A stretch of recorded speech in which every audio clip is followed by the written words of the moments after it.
sometimes it's just luck, just being in the right place at the right time, picking his feet up at the right time.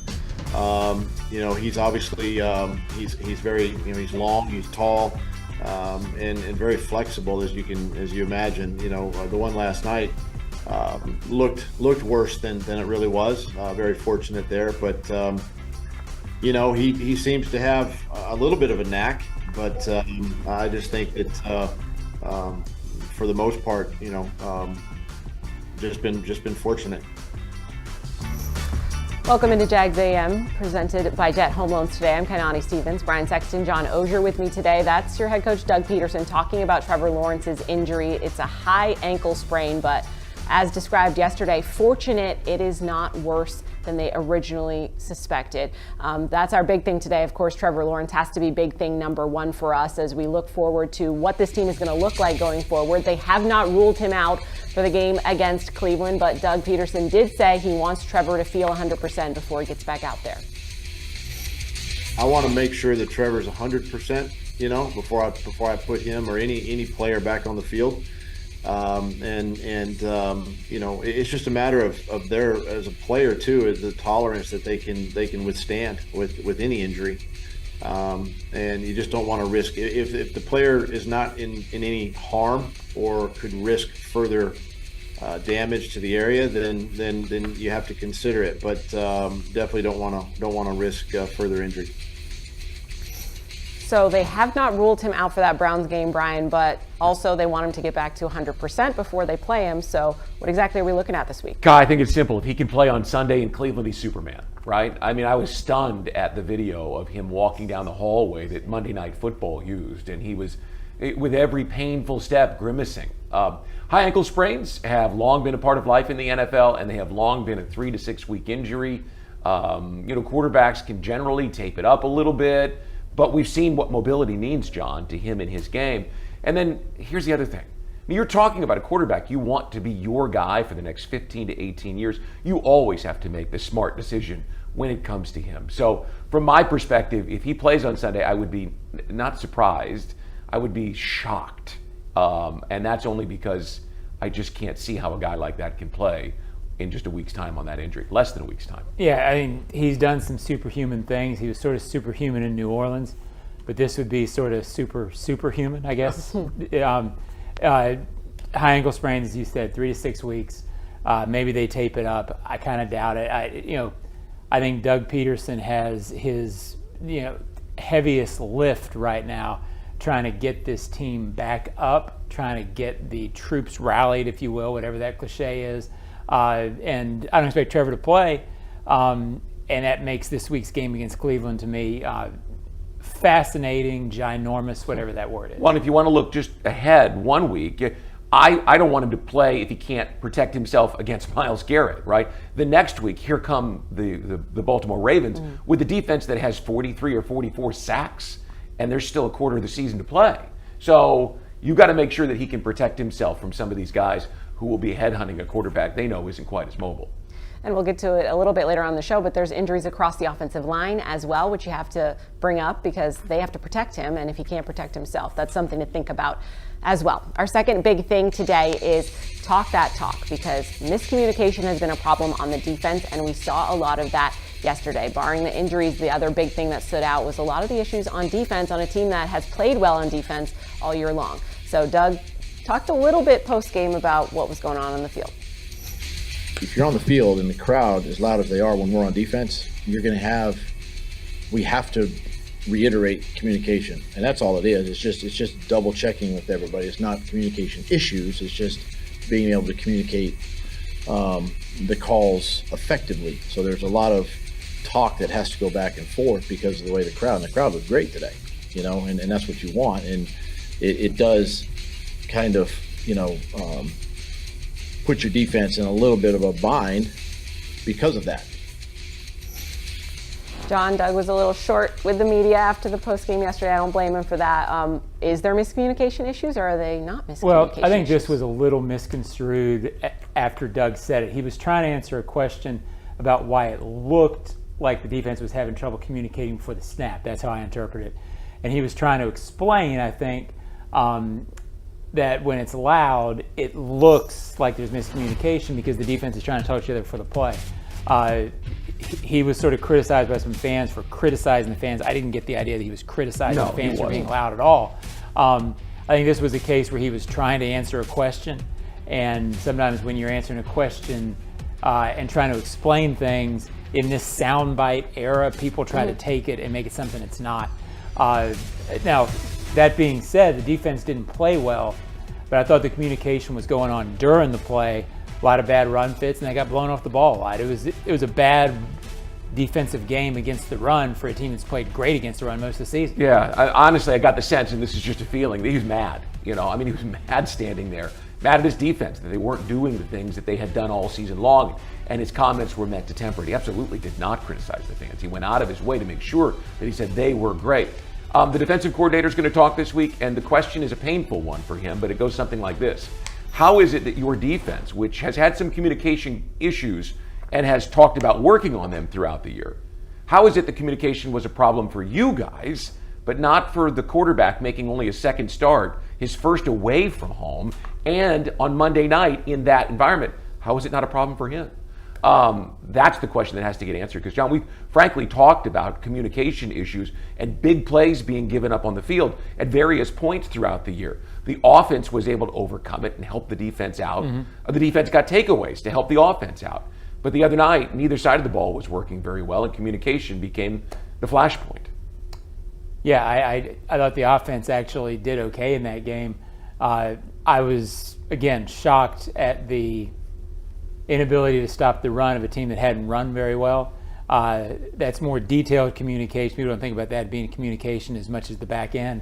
Doug thought that was the key to the game. I sort of agreed. This defense that has stopped the run so well all year, all of a sudden couldn't fit. It had a lot of linebackers and safeties going in the wrong direction at, frankly, the wrong time. Our final big thing today is going to be next man up, because we'll go in depth into the injuries, but there were a lot of injuries, including Trevor Lawrence, but they have to play on Sunday, and it's a short week before they head to Cleveland. It's the next man up. Obviously we would love to have 16 out there. He's the head man, but, if he's not out there, we all got his back. And like I said, man, it's a next man approach mentality, and if we can approach it like that, and defense, we hone in, no more missed tackles. Like, we get better as a defense and help the offense out. But I think CJ gonna hold his own, and I know CJ can know how to lead this offense. So, we do our part, play a little bit better, we're gonna be all right. CJ Beathard is the next man up at quarterback. Brian, what are we looking at if CJ's the starter on Sunday? Look, if I'm Doug, I'm tempted to say he isn't playing, right? And let everybody know that early in the week so they don't think that help is on the way. That they figure out that they're all going to have to lift their games a little better rather, because 16's not back there. So everybody's got to be better on blocking, tackling, catching, running, all of those things. Everybody's got to have that mentality of 16 isn't there to bail us out. We've got to be there to help CJ. And if for some reason Superman does show up on Sunday, great. But I think the mentality has to be, he isn't playing. We've got to be ready to do this without him. And John, I think this roster has the ability to go and win a game in Cleveland without him, provided they get a couple of those other guys back. Yeah, it does. I don't think over the course of a season it's going to be a playoff team without Trevor Lawrence, but I think it can go. It showed the other night that in spurts it can be effective with CJ. CJ did a nice job. He led the team to a drive that tied the game. He made a throw to Ridley, gave Ridley a chance to make a play on what was a call that sort of took a touchdown or potential touchdown away in overtime. He did his job. He'll be functional. I thought it was encouraging that players, Ingram, Zay Jones, guys like that, late in the game, seemed to lift. They're going to have to lift for 60 minutes on Sunday. It's harder to do that than it is for a couple of drives. All right, coming up after the break, we're going to go over some of the injuries this team suffered and what they'll be dealing with going into Cleveland this Sunday. And of course, Jags A.M. brought to you by Fields Auto Group Jacksonville. Step up to luxury at fieldsauto.com.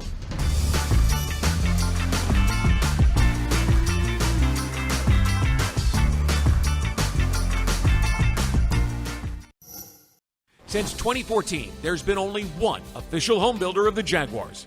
Dream Finders Homes. With quality-built homes and a speedy move-in process, we're in 20-plus communities in the best locations across Northeast Florida. Dream Finders Homes is everywhere you want to live. So get off the sidelines, Jags fans, and get into the game. Let Dream Finders help you navigate your home purchase and offer great interest rates. Visit DreamFindersHomes.com for all your move-in ready homes and step up your game. As the official supermarket of the Jacksonville Jaguars, Publix is helping fans gear up for game day with the limited-time Jaguars sub.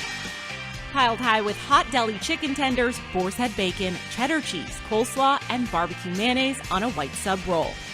The Jaguar sub is an easy, delicious meal for any fan. Make it an ultimate game day by ordering the Jaguar sub online for in-store pickup. Publix, where shopping is a pleasure. In partnership with Firehouse Subs Public Safety Foundation, any Jaguars ticket holders who are unable to attend a Jaguars home game can donate their future tickets to a Jacksonville area first responder. Visit jaguars.com/members and click Manage Account. Sign into your account and click Manage Tickets and Parking. Select the game tickets, click on the More button, and then choose to donate to the Firehouse Subs Public Safety Foundation. Firehouse Subs is dedicated to impacting the life-saving capabilities and the lives of local heroes and communities. For more information, visit firehousesubsfoundation.org. For 10 years, Dream Finders Homes has been proud to call themselves the official home builder of the Jacksonville Jaguars. You can visit dreamfindershomes.com for all of the available inventory. Go Jags. Fans on Tuesday, December 12th from 5 to 6, you can head to Publix, located at the shops at the Beach Walk in St. John's, to meet Jacksonville Jaguars players for a special appearance. That's from 5 to 6. That's the Publix supermarket located at 835 County Road, 210 West in St. John's, Florida on Tuesday, December 12th from 5 to 6. You can meet members of the Jaguars there before they head off to Cleveland this week. He's the leader of our team. He does a great job each week, doing his thing. I feel like that plays on me too. So, that definitely hurts. But, I'm saying, got to come out, grow, get ready, and let's get ready to work next week. Be more decisive in my route, be quicker. So, third down. I didn't know if it was pressure or not, but I just got to be able to make a play and be decisive from the quarterback. That's Parker Washington. Welcome back to Jags A.M. He had a touchdown in his, first NFL touchdown. He said he felt a little responsibility on that play where Trevor got hurt. He should have been a little more decisive on his route. But he got thrown into the fire for sure because Christian Kirk went out on the first play of the game. Well, he's going to get the chance because he's going to get more reps, obviously, on the practice field this week with Christian Kirk being down. And he's going to play a whole lot more. He made that touchdown catch, right? But he also had a critical third down catch where he dove and fought for the ball and took it away from the Bengals defensive back. I saw some things that I really liked from him. He's a tough kid. He slid in the draft because he had broken part of a bone in his foot somewhere when he was in his last year at Penn State, and so he didn't run quite as well. But he's a guy with a lot of potential, and they're going to need to work that out of him on the practice field in the next couple of weeks to get some of it back from him on the game field. Yeah, it bodes well. So often, if a guy doesn't play as a rookie in September, people are panicking saying it was a bad draft pick. They were never that worried about Parker Washington. This hasn't been really a chance for him to play. With Christian Kirk being in there and with the receiver depth, I think he'll be fine in terms of when they throw him the ball, he'll catch it. He needs to improve knowing where to be on the field, but that's sort of rookie stuff. That being said, I don't want to minimize what Christian Kirk being out, and it sounds like he's out for the season, or at least until AFC Championship game week, Super Bowl. He's really important in terms of chemistry, reliability. Out of all the receivers, he's the best at you never worry that he's going to be exactly where he's supposed to be. That's a huge edge for the quarterbacks. It's why he's the leading receiver. It's why Trevor depends on him so much. That over the long term is a big, big loss. I think the thing we need to remember about Parker, too, is we've talked a little bit about he didn't get to play as a rookie. Those are mistakes we've been talking about. Tank's been making for 12 weeks. He hasn't had that opportunity. He got hurt as well, and then he's coming in to play for Agnew and now Christian Kirk. So Christian Kirk, a huge injury. He has a core injury that Doug said will probably need surgery, which puts him at 6+ weeks out. So as John mentioned, if we're lucky to make it that far, AFC Championship, Super Bowl, that's when maybe something like that could happen. But this injury list is a long one, and that's something something we're talking about, because without Christian Kirk, he's kind of a safety blanket for Trevor, and he is someone where you know where he's going to be at all times. And what does that take away from the offense, John? Well, it takes away all that trust, all that continuity. I mean, you're never surprised when Trevor drops the pass. This is the way I watch the game because I don't watch it on TV. Mm-hmm. When Trevor drops the pass and you look out and you see Christian running wide open, like he was in the play he got hurt. Yeah, you're never surprised because he's such a good route runner and there's such trust. And just think over what 17. How many games Christian's been here? How many huge third downs he's caught? How reliable he is. We talked for 6-7 weeks about how much the offense misses Zay Jones because you have to account for him. Well, in offenses like this, the guys that you cannot leave single covered, which in this offense are Christian Kirk, Evan Ingram, Calvin Ridley, and Zay Jones. When you lose one, that messes up the gears, and now they have to play with their gears messed up. It just always seems like he's that guy in third and forever, right? Where you need almost a prayer to convert third down and 17, and he's the guy who's open. And I think back to last season and the plays that he made against the Ravens and the Cowboys, the plays that he made against the Titans and the Chargers. I mean, he always seems to make a big play, and it may not be a 68-yard touchdown. It may only be a 26-yard completion, but it happens in big moments. That's the kind of player he is. He's not tall in stature, but he makes tall plays, if that makes sense. And here's what you sort of notice about Christian. He's not really on the highlights that much because so many of his big plays are he's open and Trevor gets in the ball because Trevor knows exactly where he's going to be. So there's not a whole lot of highlight. He doesn't have to one-hand it. He doesn't make it all even catches. He's just open and the right timing on his route.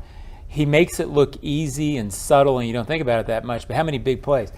The touchdown against the Colts this year, where him and Trevor are on the same page. Last year, he's the only touchdown against the Titans in the last game of the season. He makes big plays at big moments, and again, you go back to the trust. Trust is so big for a quarterback. Out of all the receivers, Trevor trusts him number one. When Trevor gets back, that'll be a loss in chemistry he has to make up for. Talked about the two biggest injuries, of course, your quarterback and Christian Kirk, who looks like he'll be out long term, but there's a lot of other names. So when you look at this list of people that are injured, who's kind of sticking out to you, Brian? Who's an injury you're concerned about other than the big two? Well, Walker Little, because you lost Cam Robinson last week, right? And now a guy that we've heard is a natural left tackle, is likely the left tackle here of the future because of salary cap considerations. Now he's down, which means your left tackle is Blake Hance. Okay, right, you worry about that. The next 2 weeks, as I mentioned earlier, are teams with really strong pass rushes, and you're going to ask a guy who's probably more naturally a right side player and a guard at that to go play left tackle. That's troublesome. Yeah, and Myles Garrett plays for that team. Yes, right, he mostly stays on the left side of the defense. He's not a guy that they flip very often. He still plays for that team. Yeah, well, that's what I mean. No, I know, yeah. You can take everybody else and go attack the weak spot at left tackle because Myles Garrett's over there. Yes. Yeah, and with Walker, he has shown such great potential, but as a team, they would love at some point to know that they can rely on that for the long term. A lot of him not playing hasn't been his fault, but boy, they would have loved to have seen him healthy for a stretch. They saw at the end of last year. This year, he gets in a right guard, and then all of a sudden he's out. Yep. I think he's a big-time player, but boy, you would love to have that body of work where you said, yeah, we know what that guy is. Especially someone you're thinking about giving long-term big money to when he's often injured. Yeah, so I think that's let's hope the hamstring isn't bad, that he can be out there and sort of show himself for an extended period of time. I would say I'd like to think that a tackle would have a better chance of playing on a hamstring, obviously, than a defensive back or a wide receiver, because he doesn't have to be quite as explosive. I haven't talked to him. I don't know the extent of the injury, but I would imagine he's going to gut it out and try and go to be there to protect C.J. Beathard because they're going to need him. Yeah, the other guy you don't want down is Fatukasi. You don't talk a lot about defensive tackles, but he's been a huge reason that they're really stout against the run. maybe behind Trayvon and Josh, the most consistent player up front this year. You don't want him out for very long. Well, that's the same injury that cost him the preseason. Remember, he hurt it on the practice field in Detroit. We watched him walk off the field at Allen Park that day, and he missed the rest of the preseason. He's been really stout this year, really. And Devon Hamilton is, as we've heard from the coach, kind of still working his way back to being able to play. For me, I'm looking at the secondary, and I think that might be the sum of all the parts there, because we finally get Tyson Campbell back from that hamstring injury. Now he has a right quad injury as well. Trey Herndon's still in concussion protocol on a short week, and Andre Sisco hurt his shoulder. He went back into the game, but that's also something you're playing with. I know everybody's banged up at this time of year, but the secondary struggling. They're down a guy, and now everybody's hurt too. So. Well, that Herndon one, I mean, Gregory Jr. missed a lot of time this year. He had his own hamstring injury that put him on injured reserve. And so when you lose Herndon, we don't think of Herndon as being that communicator. But, John, when you play in the slot, it's such a unique position compared to playing corner on the outside. There's a lot of communication that goes on from that position to Foye Oluokun or Devin Lloyd, talking about who's covering and what they're doing. And they were playing a lot of zone the other night. And that's ultimate communication, right? So it was a confluence of things. But losing Trey Herndon is more significant than people might give it credit for. And he's a veteran. He's been around, it seems like, since the franchise began. Since 2018. Yeah, losing a veteran presence in there is worrisome, and who knows with the concussion protocol. That's, we'll let that play out. Yep. The communication point is good too, because I know one of the big Jamar touchdown, that big touchdown run in the beginning where Tyson's up in the air and kind of gets beat after that. Cisco's trying to communicate at the line before all of that goes down, and that's when you're looking at it, and maybe what Doug's talking about. It is loud, they're trying to figure things out, but it doesn't look great, and then obviously when you get beat on the play too. So coming up, we're going to look ahead and kind of see what we got going on with this team a little bit when we come back on Jags A.M.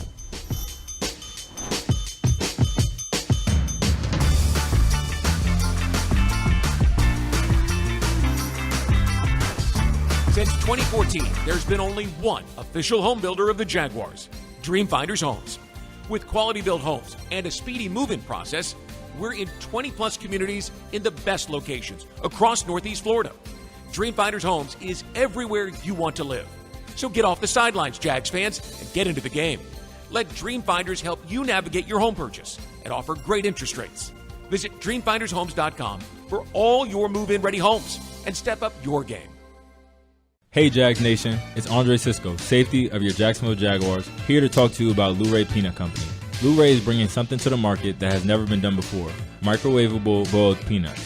Whether you like salty or a peppery Cajun kick, they've got you covered. Now, thanks to them, y'all can enjoy boiled peanuts at the bank while you watch me and the rest of the team tear it up on the field. Can't make the game? No sweat. Find a bag at a store nearest to you by heading to LurayPeanut.com/find us. Go nuts, go Jags, and as always, Duval. iPhone 15 Pro on Verizon. Black Friday starts now. Trade in any iPhone in any condition for the new iPhone 15 Pro with titanium and iPad and Apple Watch SE. All on us with Unlimited Ultimate. Go to your local Verizon store now. iPhone requires Unlimited Ultimate plan first. Service plan required for iPad and Apple Watch. $999.99 device payment or full retail purchase with new smartphone line required first. Less $1,000 trade-in/promo credit. Up to $459.99 device payment purchase with new line on eligible plan required per Apple Watch or iPad. Less up to $459.99 promo credit per device applied. 0% APR. Additional terms and conditions apply. Price.com, the easiest way to save money with comparison shopping, cashback, coupons, all in one. It's free. You can try it out at Price.com today. We also want to take a moment to recognize JEA's frontline teams for the critical services they provide to this community. Today, we're going to recognize JEA's frontline team of the game winners, and a special thanks to JEA's environment team for their commitment to protect and sustain the natural resources of our community.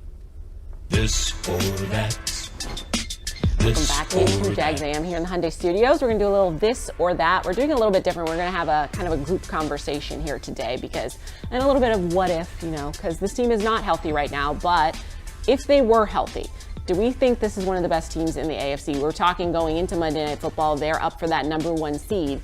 If this team is at their best after that game against the Bengals, do you still feel they are one of the best teams in the AFC? I do, and I've said it on the show a couple of times. In fact, I thought they would go out and prove that against the San Francisco 49ers, and that didn't happen. But then they bounced back and had 2 games they needed to win, and they did win. I think if they're healthy and at their best, which is what the criteria was for this, I think they scored 31 points the other night, right, and lost. And I think that defense with 21 takeaways and number 5 or number 6 against the run overall, could they be better? Well, sure, but I think you can go and look at the elite teams in the NFL, the Eagles, the Chiefs, find places, the Dolphins, where they can be better too. Yeah, I think if this team is healthy, I do think that they are one of the best teams in the NFL, one of the best teams in the AFC for sure. Yeah, I think there's no question they are, because they were the other night. They didn't blow out the Bengals. They lost to the Bengals, who are a 500 team. But they were, I feel like if Trevor doesn't get hurt, that they win that game. Probably 70% chance, I would put. I don't have any basis for that, but that's just my feeling. The AFC this year, the question is, are they a legitimate contender? They absolutely are. They're not far and away the best team in the AFC, but the Ravens, who I think feel like the best team in the AFC, they've lost 3 times, and they've looked great when they blow teams out. That's what they do. But they've also lost. The Jaguars were about to win the other night the way they've won a few games, which is sort of gutting it out. They're a smart veteran team. It didn't work out for them the other night.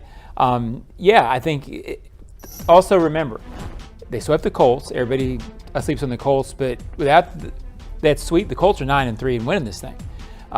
They've beaten the Steelers. They've beaten the Texans once. They've beaten those teams legitimately to keep those teams at bay. I think they're one of 3 or 4 teams that are really, really good in the AFC when healthy. I'm at the really good. I'm not quite there yet. And I think that's just because they beat the teams they need to beat. They do what they need to do, but they're not blowing anybody out. And I don't know how much they're addressing the concerns that we've been talking. I feel like we talk about the same concerns and they haven't necessarily gotten better. Like we talk about the susceptibility to the big play. And obviously it was extreme examples against the Bengals with one of the best receiving corps in the NFL, but that's an issue. That's been an issue. And the run game covers up a lot of that. And that kind of goes into our second this or that, which is this has been a really good defense, but have they been stout all around, or have they just been opportunistic? They're really good at stopping the run other than against the Bengals, but then the secondary has lacked. There's miscommunication. There's other areas of deficiency. Is this a really good defense, or have they just been playing to their strengths? Well, I think they're a good defense, right? They have 21 takeaways, which puts them in the top 10, and they've been top 5 against the run all season long. They lack some things in coverage. They're susceptible, whether it's the linebackers or the safeties or a corner on an island. They've given up big chunks of yardage in the passing game and allowed some teams, to make games tighter than perhaps we thought they should be. I don't know that you look at the 2 or 3 best defenses in the league. You look at San Francisco and Baltimore. I don't think they're there. But I do think on a good day, they're a really good unit. I just don't think they're elite. They're really good when they play how they can play. And I think that's what it didn't show the other night. They didn't. If you talk to any defensive player in that locker room, they will clearly lay out what they have to do to be good. They have to stop the run. They have to force turnovers. And then when they stop the run, puts them in passing situations where the other team's at a disadvantage. But the other night, they didn't do that. So guess what? When they don't play to their identity, they're not a good defense, because they weren't the other night. They gave it 490. When they do what they believe they're good at, then they are a pretty good defense. So I don't know how to explain why all of a sudden they weren't having good run fits the other night. But had they, then I think we'd be talking about a good defense. So the other night they were not a good defense. When they do what they do, they're pretty good. Well, they're going to get a chance this week to prove it, right? Oh, big time. They will. Yeah, I mean, this is a game with Joe Flacco, who gives them something in the passing game that they haven't had with the other backups since Deshaun Watson's been down. But Amari Cooper is in the concussion protocol, so who knows whether he'll play or not. This is big boy football. Without Nick Chubb, it does not bother the Browns. In that stadium, their personality is run the ball, and they're going to run the ball. So you better be prepared to line up and take the ball your way 30 plus times. If you can do that, if you can keep them at 3 yards, 3.5 yards a carry, then you get a chance to go take on an aging 38-year-old Joe Flacco. We could see the pass rush. We could see some takeaways. And that way, by the way, is essential for C.J. Beathard to succeed. He's going to need extra possessions and short fields, and this defense is going to have a chance to make that happen. Jaguars' defense, for the most part, has defined this season for them. Yep. This is their chance to reset the season. I think if they win this game, they get in the playoffs. Because I think the schedule late in the season, I think they have a tough time against Baltimore if Trevor's hurt, but then it gets you to that final stretch. This is a huge game for this team, and it sets up to where the defense, if they play to its strength, can have one of those games where you're talking to 4 defensive players after the game, and they're the story of the. This could be their game, but it's tough because this is what the Browns do. To take this defense from that very good to that top level elite, you need Andre Sisco, you need Tyson Campbell, and you need Devin Lloyd, and of course Trayvon Walker. But you need those players to lift their games. They've got to be more consistent. And obviously Campbell's been out with the injury for a while, so he hasn't been able to. But Sisco, Lloyd, and Walker, I wouldn't leave Walker off because he's been consistent. But those two in particular on the back end have been up and down and up and down and up and down. And if they lift their game on Sunday, the Jaguars have a really good chance to win. And we've seen they're capable of it. Oh, there's no doubt. They're more than able, so we need to see that out of the defense, especially with your backup quarterback, C.J. Beathard, in there, and without Christian Kirk as well, one of the safety valves for this offense. Stay with us. We'll preview what we've got coming up the rest of the week here on Jags A.M.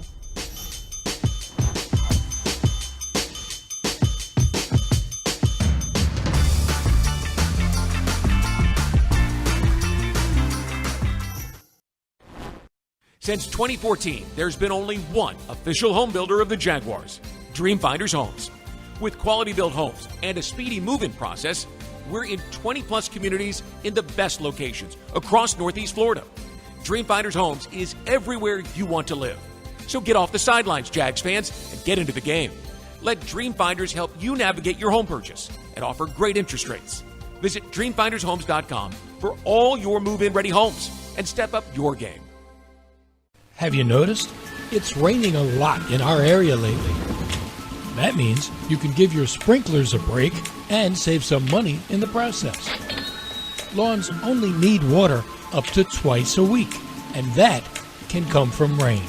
So before you run your sprinklers, remember to watch the weather and wait to water.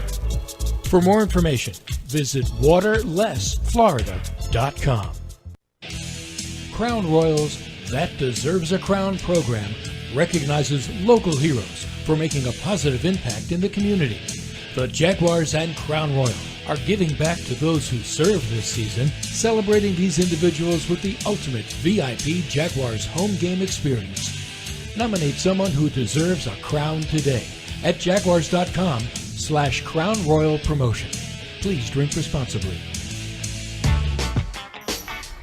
Jags fans, if you want customized Jaguars furniture for your home, check out zipchair.com to browse all customizable options. Zipchair is furniture for fans.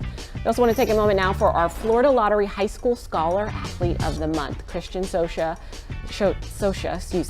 has proven his academic excellence, dedication to the community, and demonstrated leadership on and off the field. The Bright Futures Scholarship Program, which is primarily funded by the Florida Lottery, assists students in pursuing post-secondary education and career goals. Christian is a senior at Wolfson School. He plays golf, soccer, 4.8 GPA, and he hopes to attend Florida State. So congrats to Christian. I think Florida State probably hopes he attends there too. Absolutely. Looks very well-rounded. Yep. Going into this week, we don't know what we're going to get. Trevor Lawrence is listed as talking this week, so hopefully we'll hear from him today and kind of figure out exactly where he's at. But Brian, you're on record saying you just want C.J. Beathard to be the guy this week and just kind of take that out of the equation. You know, back in the 70s, there was a big AFC championship game between the Steelers and the Raiders. And those, John, you remember, those were called the Holy Wars. I mean, they were vicious games. And they were great Steelers teams. They had Rocky Bleier and Franco Harris. And both of them were out for a game, or both of them were injured. And Chuck Noll famously said, help is not on the way. Guys, you better figure out how to do this on your own. And it sort of set the standard. You know, you have to have that mindset of, man, 16's not coming to the rescue this week like he has. It's got to be on me to do my job better, whatever that job is. And so, yeah, I'd almost rather see Doug say that from the beginning of the week and say, it's up to us. The other 52 guys in here have to figure out how to get it done because we're not going to have him on Sunday. And then, again, if he shows up on Saturday night at the team meeting and says, hey, I feel great, I'm ready to go, great, bonus. Yeah, the Steelers actually lost that game to the Raiders, and because Franco and Rocky had gotten hurt the week before against the Colts, and there were Steelers people who had wished that Chuck had just ruled him out. I mean, that was sort of and I get that. If Trevor has a chance to play, he should play, and if he can protect himself, keywords. I think it's a fascinating week on that front. I'm really looking forward to this week in this game.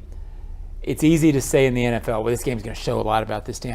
I think this game really will show a lot about this team. The Browns are tough to beat up there. They've only lost one game. They're not great away from home, but they're really good at home. For the Jaguars to go win this in this circumstance, this is a heavy lift. This is a huge game. Well, look, it's a tale of two cities, so to speak, right? You've got Cleveland and Jacksonville, and both of them have massive injuries. The Browns' starting quarterback is off, right? Deshaun Watson. Both their starting tackles from this season are gone. Nick Chubb is gone. Denzel Ward and Myles Garrett have both played banged up, and those are the two best players on their defense. And now you look at the Jaguars' injury list, which we showed earlier in this show. It's important to note this is not just about Trevor, right? I mean, you've got to have an offensive lineman and a defensive back or two. You've got guys that you legitimately need to work and manage through this week to get them on the field to give yourself a chance to win with C.J. Beathard. It's more than just Trevor. It's a bunch of guys. And it's going to be interesting for sure. We'll learn a lot today as we hear from Doug Peterson and hopefully Trevor Lawrence. So we'll be back here on Jags A.M. tomorrow and give you a little bit more about what this game against Cleveland is going to look like on Sunday.